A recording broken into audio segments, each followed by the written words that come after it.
अस्सलाम वालेकुम नाज़रीन, मैं आपका होस्ट ताहा मलिक और आप देख रहे हैं इजी मार्केटिंग का यूट्यूब और फेसबुक चैनल।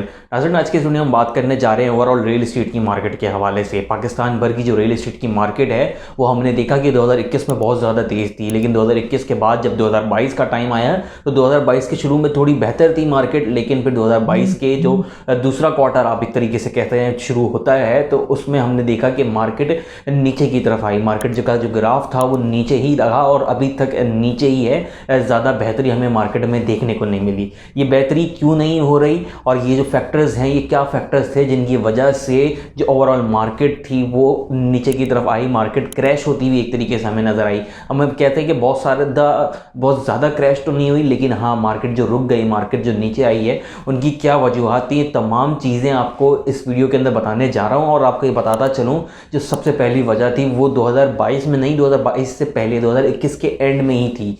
वो FBR की वैल्यूज़ थी, FBR की जो टैक्टिक्स थी, FATF को लेकर के जो टर्म्स एंड कंडीशंस थी वो चेंज की गई, उसकी जो पॉलिसीज़ थी उनको चेंज किया गया, FBR वैल्यूएशन टेबल को चेंज किया गया, वैल्यूज़ को बढ़ा दिया गया। मार्केट से जो आप कह सकते हैं इन्वेस्टमेंट के नाम पे एक ब्लैक मनी जो इन्वॉल्व था वो निकल गया। उससे बहुत ज़्यादा इकॉनमी तो हमारी बेहतर हुई पाकिस्तान की, लेकिन जो रियल एस्टेट का शोबा है वो थोड़ा सा मुतासिर होता हुआ नज़र आया। इतना ज़्यादा वहाँ पर फैक्ट नहीं था, लेकिन हाँ एक ये फैक्टर है कि रियल एस्टेट के अंदर ब्लैक मनी थोड़ा सा इन्वॉल्व होता है और वो तमाम चीज़ें मार्केट से चली गई जब FBR की जो वैल्यूएशन थी वो मार्केट वैल्यू के बराबर ले आई गई। इसके बाद जब मार्केट थोड़ी सी संभली और थोड़ी सी आगे जाती हुई हमें नज़र आई तो पाकिस्तान में एक पॉलिटिकल अनस्टेबिलिटी हमें देखने को मिली। जो पिछली गवर्नमेंट थी और जो अब जो गवर्नमेंट आई है इसके दरमियान जो सिलसिला था, तहरीक अदम एतमाद आई साबिक प्राइम मिनिस्टर इमरान खान के ख़िलाफ़, फिर वो तहरीक कामयाब हो गई, फिर नई जो गवर्नमेंट थी वो इलेक्ट हुई और फिर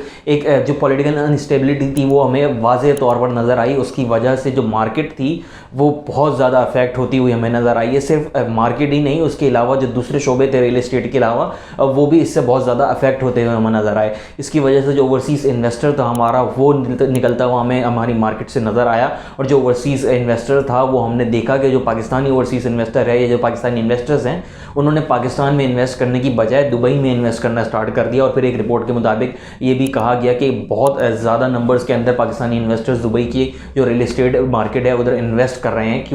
क्योंकि पाकिस्तान में उनको एक ओपन ग्राउंड नहीं मिल रहा था। पॉलिटिकल इंस्टेबिलिटी थी, फिर FATF का सिलसिला पहले ही हो चुका था। फिर पॉलिटिकल अनस्टेबिलिटी के बाद हम देखते हैं कि जो हमारी इकॉनमी थी, जो डॉलर था वो डी वैल्यू होता हुआ नज़र आया। डॉलर डी वैल्यू होने की वजह से हमारा जो ओवरसीज़ क्लाइंट थोड़ा बहुत मार्केट में बचा हुआ था वो और चला गया और बिल्कुल ना होने के बराबर अब ओवरसीज़ जो क्लाइंट है, ओवरसीज़ जो इन्वेस्टर है वो मार्केट में मौजूद है और वो इन्वेस्ट कर रहा है। बिल्कुल ना होने के बराबर आप कह सकते हैं। जिन नंबर्स में हमने पिछले साल देखा था कि जो ओवरसीज़ पाकिस्तानी थे उन्होंने बहुत ज़्यादा नंबर के अंदर इन्वेस्टमेंट करी थी, लेकिन अब ऐसा नहीं हो रहा। क्योंकि जो डॉलर का सिलसिला है वो बढ़ता ही चला जा रहा है और डॉलर अपने वक्त के बुलंदतरीन सतह के ऊपर आप कह सकते हैं कि मौजूद है।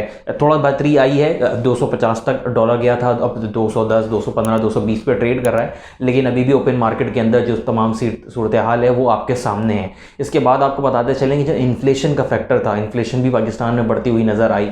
इन्फ्लेशन की वजह से बहुत सारे जो लोकल इन्वेस्टर्स थे उन्होंने अपनी इन्वेस्टमेंट को रोक लिया और उन्होंने अपनी इन्वेस्टमेंट को रोकने के बाद जो उनका अफेक्ट था वो बिल्डर्स के ऊपर पड़ा और बिल्डर्स पे पड़ने की वजह से जो रियल एस्टेट से जो ताल्लुक़ रखने वाले वर्कर्स थे, जो आप कह सकते हैं कि एक तबका है, वो उस तबके को बहुत ज़्यादा अफेक्ट हुआ। और फिर हमने देखा कि हमारे पास क्लिफ्टन डिफेंस के अंदर एहतजाज होते हुए भी नज़र आए। इसके बाद फिर डिफरेंट सिटीज़ के अंदर हमने देखा कि तमाम सूरत हाल हमें नज़र आई। साथ ही साथ एक और फैक्टर भी इन तमाम फैक्टर्स के साथ इन्वॉल्व है, वो ये कि जो इंटरेस्ट रेट है वो भी बढ़ गया। इंटरेस्ट रेट बढ़ने से इतना ज़्यादा फ़र्क तो नहीं पड़ा, लेकिन जो इन्वेस्टर्स हैं, जो बिल्डर्स हैं, उन्होंने अपने पैसे को रियल एस्टेट में इन्वेस्ट करने की बजाय दूसरी जगह फिर बैंक में इन्वेस्ट कर दिया और फिर उसके ऊपर इंटरेस्ट रेट लिया तो वो के 13% तक जा चुका है। यहाँ पर एक बात और भी बताना ज़रूरी है, वो ये कि जो गवर्नमेंट जब हमारी आई थी उस वक्त प्रॉपर्टी टैक्सेस भी लगाए गए और इस गवर्नमेंट की जानिब से जो टैक्सेस की पॉलिसी थी वो काफ़ी ज़्यादा सख्त नज़र आई।